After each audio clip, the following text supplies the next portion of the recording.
Hello everyone, good morning সবাইকে। সবাই কেমন আছো? আশা করি সবাই খুব ভালো আছো। এই কটা দিন পুজো আশা করি সবারই খুব ভালো কেটেছে। তো আজকে হচ্ছে নবমী, তাই সবাইকে জানাই শুভ নবমীর অনেক অনেক শুভেচ্ছা। আর আজ সকাল সকালই ব্লগটা স্টার্ট করেছি, কারণ এখন হচ্ছে মন্দিরে কুমারী পুজো। তো জানি না গিয়ে দেখতে পাবো কিনা, তো চলো যদি দেখতে পাই অবশ্যই তোমাদের সাথে শেয়ার করবো।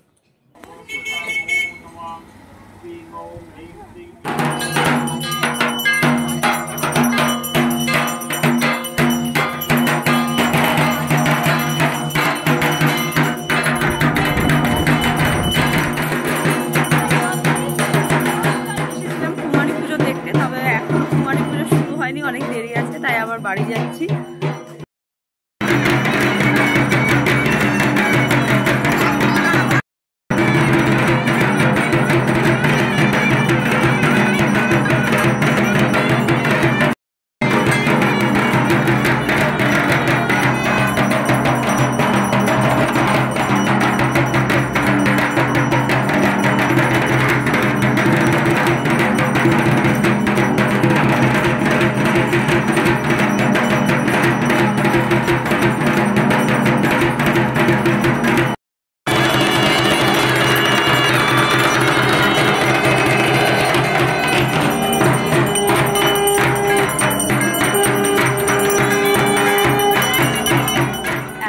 ঘড়িতে 3:45 আর নবমীর দুপুরবেলার জন্য কিন্তু ফুলফিল রেডি। আর আরও একটা চমক রয়েছে যে আজকে হঠাৎ করেই কিন্তু প্ল্যান করে নিয়েছি যে সকালবেলায় হঠাৎ একটু মেঘ হয়েছিল, আর কেন জানি না হঠাৎ মনটা চাইলো যে বাবার বাড়ি যাব। ভেবেছিলাম এই বছর আর যাব না, তবে শেষ সময় গিয়ে আর মনটা মানলো না কিছুতেই। তো হঠাৎ করে মাকেও বললাম, তো মাও বললো চলো। তো সেই জন্য কিন্তু রেডি হয়ে গেছি। তো গিয়ে 2 দিন থাকবো, আর মা বাবা দুজনেই যাবে, তো আমাদেরকে রেখে দিয়ে আসবে। তো আমি ফুলফিল রেডি হয়ে গেছি, আর তোজোর বাবাও চলে গেছে রেডি হয়ে দোকানে, ও দোকানে অপেক্ষা করছে। আর এদিকে গাড়িও চলে এসেছে। আর এই যে দেখো তোজো কিন্তু এদিকে হঠাৎ করে রেডি হতে হতে ঘুমিয়ে পড়েছে। তো যাই হোক, ওকে বেরোনোর সময় উঠিয়ে নিয়ে যাব। আর আজকে আরও আগেই বেরোনোর কথা ছিল, প্রায় ভেবেছিলাম 1:30-2টোর মধ্যে বেরিয়ে যাব, তবে রেডি হতে হতে হঠাৎ করে যেহেতু প্ল্যান একটু গোছগাছ করতে হলো, সেই জন্য দেরিই হয়ে গেল। যাই হোক, এখন বেরোই। আর ইচ্ছে আছে যে একবারে বেরিয়ে রায়গঞ্জের 2-4টে মণ্ডপও দেখার ইচ্ছে। জানি না যদি ভিড় কম থাকে, এখন যদি দেখতে পাই, কারণ গাড়ি নিয়ে ঢুকতে দেবে কিনা জানি না। যদি ঢুকতে দেয় অবশ্যই 2-4টে ঠাকুর দেখবো, দেখে তারপর একবারে বাড়ি যাব। তো চলো, তোমাদের সাথেও অবশ্যই সবটাই শেয়ার করব, পুরো ভিডিও দেখতে থাকো। না মা আর আমি এদিকে সেম সেম, আর এই যে এদিকে তোজোর বাবা, ওরাও দুজনেই কিন্তু সেম।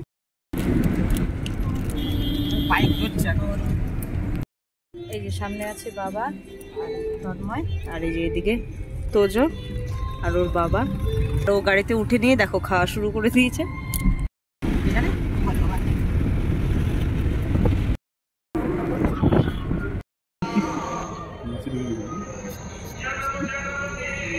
প্যান্ডেলটা ভালো করেছে।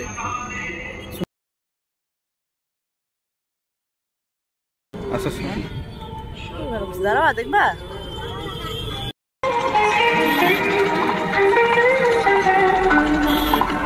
আমরা চলে এসেছি রায়গঞ্জে, আর এসেই নেমে পড়েছি একটা ঠাকুর দেখার জন্য। তো চলো প্যান্ডেলটা দেখি। এই যে বাবা মা তোজো সবাইকে নিয়ে কিন্তু এই মণ্ডপের ভেতরে ঢুকবো।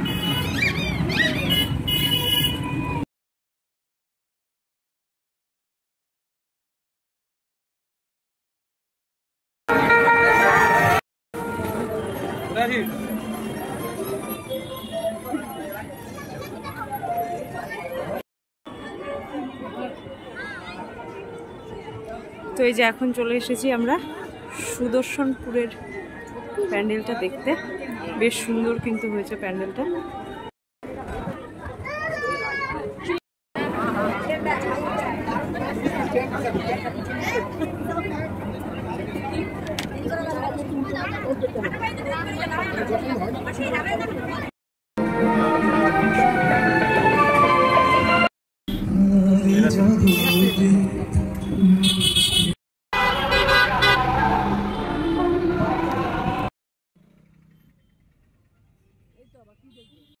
এখন বাজে 6:30, আমরা 4:30টায় বেরিয়েছিলাম, তবে রাস্তায় প্রচণ্ড ভিড়, সেই জন্য কিন্তু আমাদের অনেক লেট হয়ে গেল।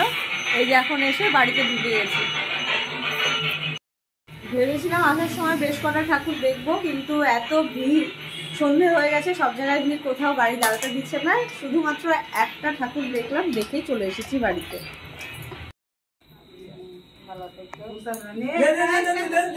না তুমি দিবা বলে দাও, তুমি দাও, যা হ্যাঁ ভালো করে দাও। প্রণাম করলা না দিয়ে? দিদুন বলো ভালো করে।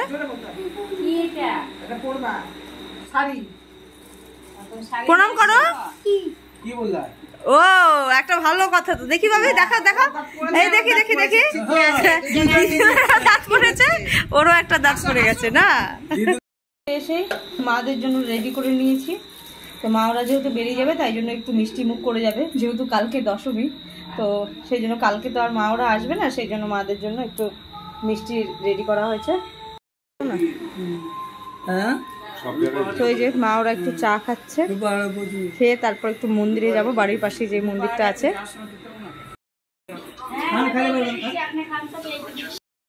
অ্যাডভান্স দশমী হয়ে যাচ্ছে। তুই কোথায় চললি?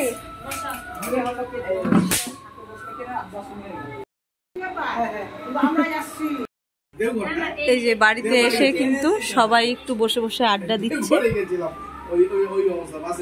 কারণ মা ওরা বেরিয়ে যাবে তাই গল্প চলছে একটু।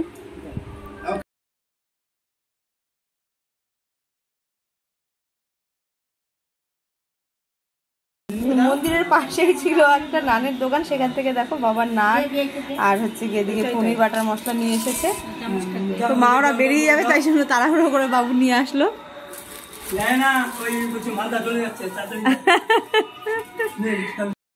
এখন বাজে রাত্রি 8:30 আর মা ওরাও একটু আগে বেরিয়ে গেছে, আমিও ফ্রেশ ট্রেশ হয়েছি মোটামুটি। যাই হোক, তো আজকের মতো ব্লগটা এখানেই শেষ করব। তো এখন তো চলে এসেছি বাড়িতে, আর এরপরে যেই নেক্সট ব্লগগুলো হবে সেগুলো এই বাড়ি থেকেই দেখতে পাবে। তো চলো আজকের মতো ব্লগটা এখানেই শেষ করছি। আমার ভিডিওগুলি যদি তোমাদের ভালো লেগে থাকে তাহলে প্লিজ লাইক কমেন্ট শেয়ার করতে একদম ভুলো না। আর যারা আমার চ্যানেলটা এখনো সাবস্ক্রাইব করোনি প্লিজ চ্যানেলটাকে সাবস্ক্রাইব করে সবাই এইভাবে পাশে থেকো। তো চলো দেখা হচ্ছে নেক্সট অন্য ভিডিওতে। আজকের মতো টাটা। আরও একবার সবাইকে জানাই শুভ নবমীর অনেক অনেক শুভেচ্ছা, অভিনন্দন, ভালোবাসা। সবাই ভালো থাকো, সুস্থ থাকো আর খুব সুন্দর করে পুজোটা কাটাও।